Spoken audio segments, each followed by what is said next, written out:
आज की वीडियो में हम बात करेंगे तिवारी बीज भंडार के ओनर मनोज भैया से, जिनसे मैं मंगवाती हूँ वेजिटेबल्स के सीड्स, और उनसे हम जानेंगे किचन गार्डनिंग और पेस्ट अटैक रेमेडीज और सॉइल प्रिपरेशन जैसी कुछ इम्पोर्टेंट बातों के बारे में। साथ ही वेजिटेबल सीड्स खरीदने से जुड़े हुए कुछ इम्पोर्टेंट टिप्स भी जानेंगे हम।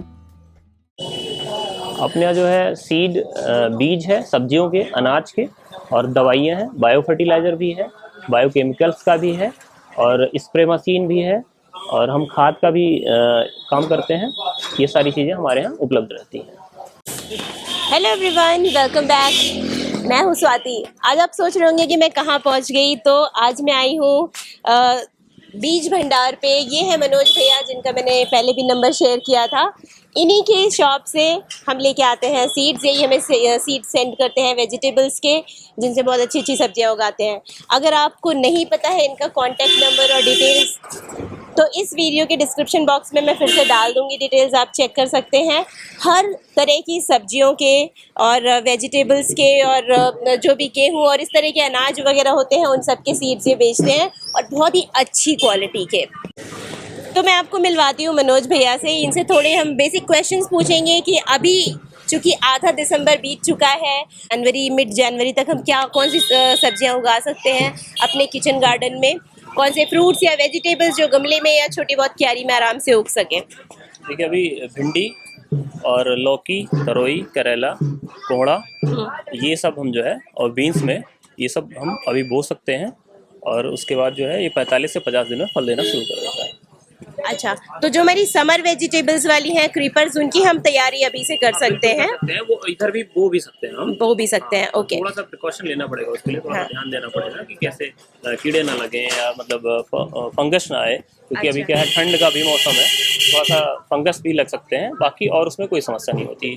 अच्छा, और जो हमारी विंटर वेजिटेबल्स है, जैसे गाजर, मूली और आलू वगैरह हो गई, जो भी रूट्स वाली वेजिटेबल्स हैं, ये सब के लिए लेट हो चुका है, खत्म हो गया है। अच्छा। अब धीरे धीरे वो, क्योंकि अब मार्केट में भी आ गया है, और अगर आप बोएंगे तो उसका टाइम है नहीं, मतलब वो बहुत अच्छा परफॉर्म कर नहीं पाएगा। अच्छा, मूली ये भी लगा सकते हैं? हाँ, रेडिस लगा सकते हैं, वो तो हमें लगता है 10 महीने, साल के 10 महीनों में लगा सकते हैं। साल के, अच्छा, जब बहुत ज्यादा गर्मी हो तो नहीं लगाए, बाकी हाँ, हम बहुत ज्यादा लगभग ठंडी साल भर हो लगा जी, सकते हैं। जी, उसके अलावा बस यही गार्ड्स में और भिंडी यही अच्छा, लगेगा अभी फिलहाल। ओके। और ये जो ग्रीन लीफी वेजिटेबल्स वगैरह हैं, वो तो हम लगा सकते हैं? हाँ, बिल्कुल लगा सकते हैं, बिल्कुल लगा सकते हैं। धनिया, पालक, हाँ, धनिया, मेथी, पालक लगा सोया, सकते हैं, ये ये सब सब अभी हाँ, लगा हाँ, सकते हाँ, हैं। हाँ, बिल्कुल बिल्कुल। अच्छा, तो इसके अलावा काफ़ी लोग मुझसे फ्रिक्वेंटली पूछते रहते हैं कि कुछ जो पेस्ट अटैक या मीली बग्स या कुछ और जो कॉमन पेस्ट अटैक्स प्रॉब्लम्स होती हैं हमारे सब्जियों में, वेजिटेबल्स में, सब में, फ्रूट्स में या फ्लावर्स में, तो उसके लिए कुछ बेसिक रेमेडीज़, क्योंकि हम हमेशा यही सुनते आते हैं कि नीम का जो ऑयल होता है उसको हम पेस्ट अटैक के लिए यूज़ करें, लेकिन होता क्या है, वो पेस्ट इम्यून हो जाते हैं उनको, तो असर नहीं करता है। सब्जियों के लिए तो मैं कभी रिकमेंड नहीं करती हूँ किसी भी तरह के केमिकल्स को यूज़ करने का, लेकिन फ्लावर्स पे हम यूज़ कर सकते हैं। तो आप कुछ रिकमेंड करेंगे ऐसा कुछ? देखिए, फ्लावर्स के लिए एक सबसे सस्ती और सबसे अच्छी दवा है क्लोरोपाइरीफास प्लस साइपरमेथ्रिन। इसका कॉम्बिनेशन होता है। अगर हम इसको 3 ml पर लीटर के हिसाब से डालते हैं, अच्छा। तो फ्लावर्स में तो अच्छा काम करता है।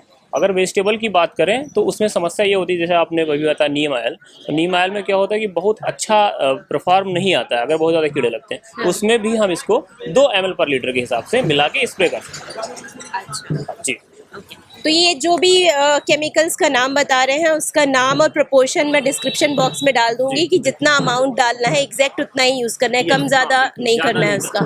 ओके, ठीक है। इसके अलावा कुछ और आप बताना चाहेंगे, कुछ और बेसिक इन्फॉर्मेशन किचन गार्डनिंग के लिए? देखिए, बेसिक इन्फॉर्मेशन का क्या है कि आप थोड़ा सा अभी आप लोग को करते हैं, खाद कम डालिए, खाद ना के बराबर डालिए, और पेस्टिसाइड बहुत कम यूज करिए। बस हमारे हिसाब से यही है, और बहुत ज़्यादा कुछ।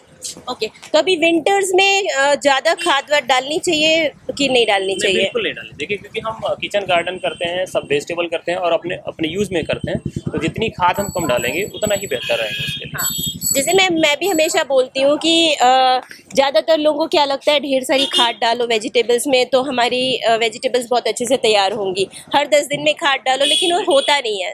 जैसे मैंने पहले भी कई बार बोला कि मैं भी अपने वेजिटेबल्स में 4 से 6 महीने में यूजली कंपोस्ट डालती हूँ। और किस तरह का कंपोस्ट डालना आप बताएंगे कि प्रेफर करें? कौन सा अच्छा होता है, काऊ डंग मैन्योर हुआ या फिर यूरिया वगैरह, बहुत लोग डीएपी ये सब चीज़ें डालते हैं। देखिए, अगर खुद यूज करना है वेजिटेबल, खुद को खाना है, तो यूरिया और डीएपी नहीं डालनी चाहिए। नहीं डालनी चाहिए, करेक्ट। तो वो ऑर्गेनिक रह ही नहीं जाएगा। ऑर्गेनिक रह नहीं जाएगा। आप गोबर की खाद डाल सकते हो उसमें, ओके। और केचुए की खाद आती है, हाँ हाँ, वर्मी ठीक है, कंपोस्ट। वर्मी कंपोस्ट जिसको बोलते हैं, आप उसका यूज़ कर सकते हैं। और हमें लगता है कि एक फसल चक्र में आप 2-3 बार डाल दीजिए उसको, आप डाल के उसकी निराई कर दीजिए, तो वो बेहतर रहेगा, उसका परफॉर्म अच्छा आएगा।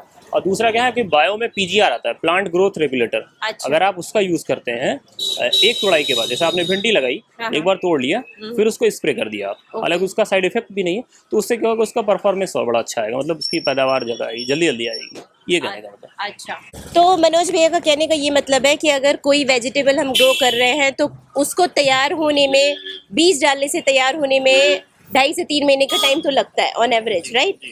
तो ऑन एवरेज एक फसल को या एक क्रॉप को 2 से 3 बार फर्टिलाइज करना बनता है ना? उससे ज़्यादा फिर वो एक्सेस हो जाएगा उसके लिए।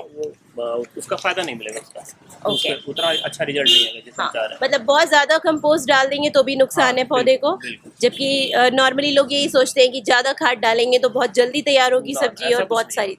ओके, ठीक है। तो चलिए अब बात कर लेते हैं कि अगर हमारे पास छोटा सा स्पेस है बालकनी में और हमें उसमें किचन गार्डनिंग करनी है, तो आप कुछ टिप्स देना चाहेंगे उसके बारे में, कैसे मिट्टी तैयार करें? और अभी मान लीजिए अभी 15 दिन और बाकी हैं हमारे पास दिसंबर में, तो उसमें क्या चीज़ें उगा सकते हैं? देखिए, अभी मिट्टी तैयार करने के लिए उसमें गोबर की खाद या वर्मी कंपोस्ट अपनी मिट्टी में मिला के और थोड़ा सा पानी डाल दें उसमें, उसके बाद उसको छोड़ दें 2-4 दिन के लिए।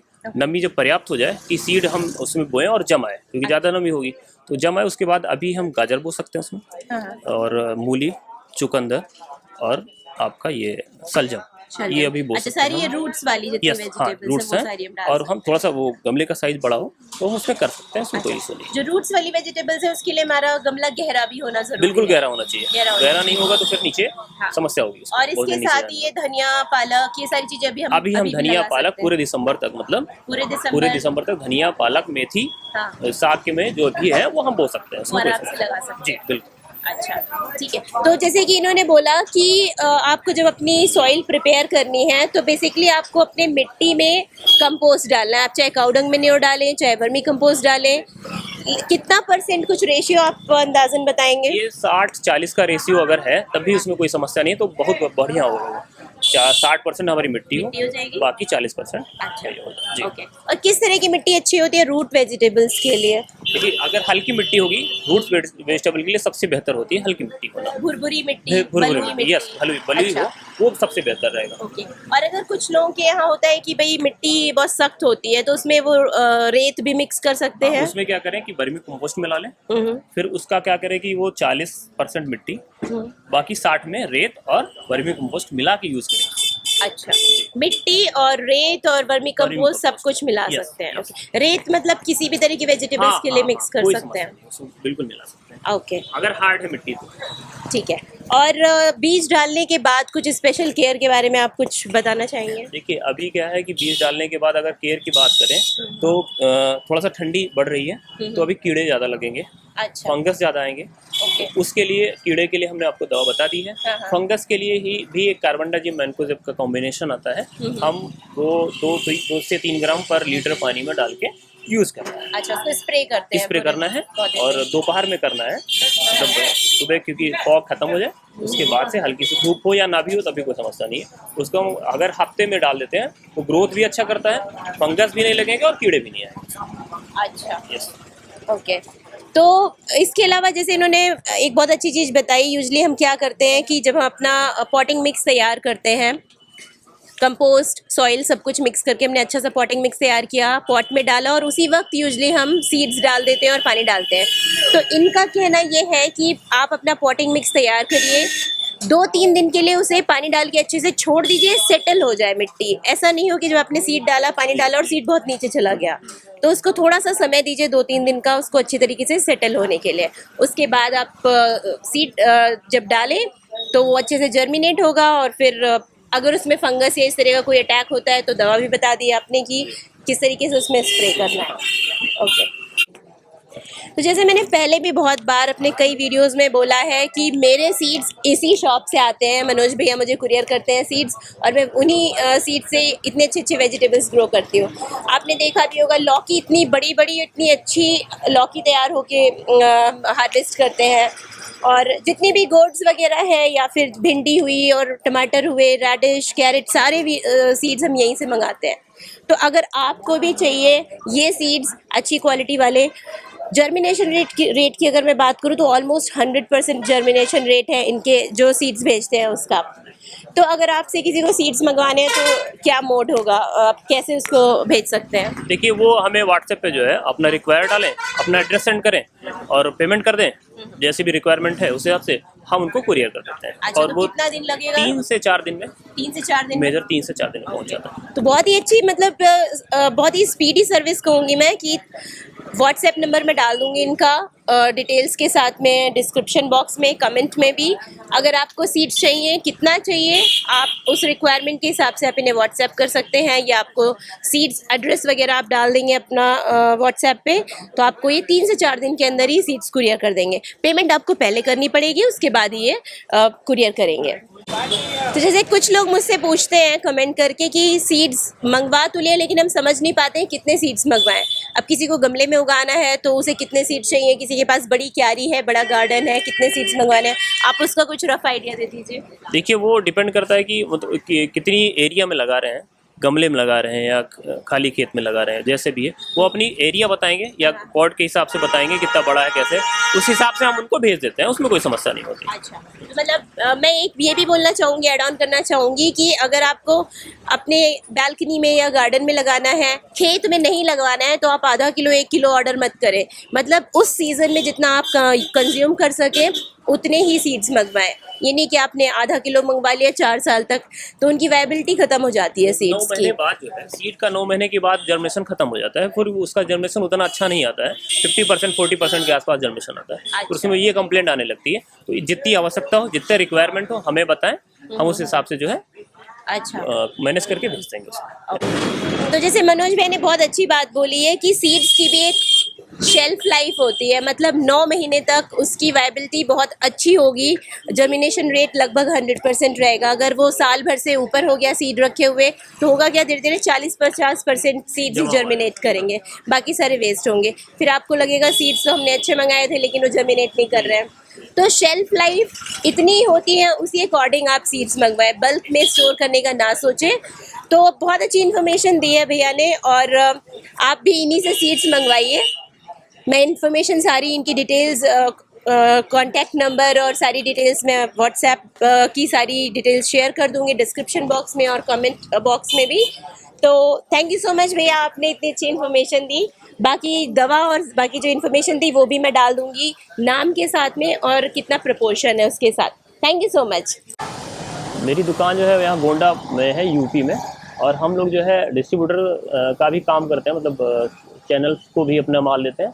हमारे पास बड़े बड़े फार्मर्स भी हैं, 50 एकड़, 25 एकड़, 30 एकड़, वो सब फार्मर जो है ग्रेन्स और वेजिटेबल का यूज़ हमारे यहाँ से ले जाके, पेस्टिसाइड और ग्रेन्स वेजिटेबल ये ले जाके अपना यूज़ करते हैं और जो है अच्छे से करके और मार्केट में बेच के अच्छा मुनाफा कमाते हैं। अपने पास जो है डिस्ट्रीब्यूटरशिप है कई सारी कंपनियों का, तो अपना जो है सारे दुकानदार का जो है अपने गोंडा जो हमारे डिस्ट्रिक्ट है उसमें हम छोटे छोटे दुकानदारों को भी अपना माल सप्लाई करते हैं। और अपने पास छोटे फार्मर 1 एकड़, आधा एकड़ के भी आते हैं और वो सामान हमारे यहाँ से ले जाते हैं।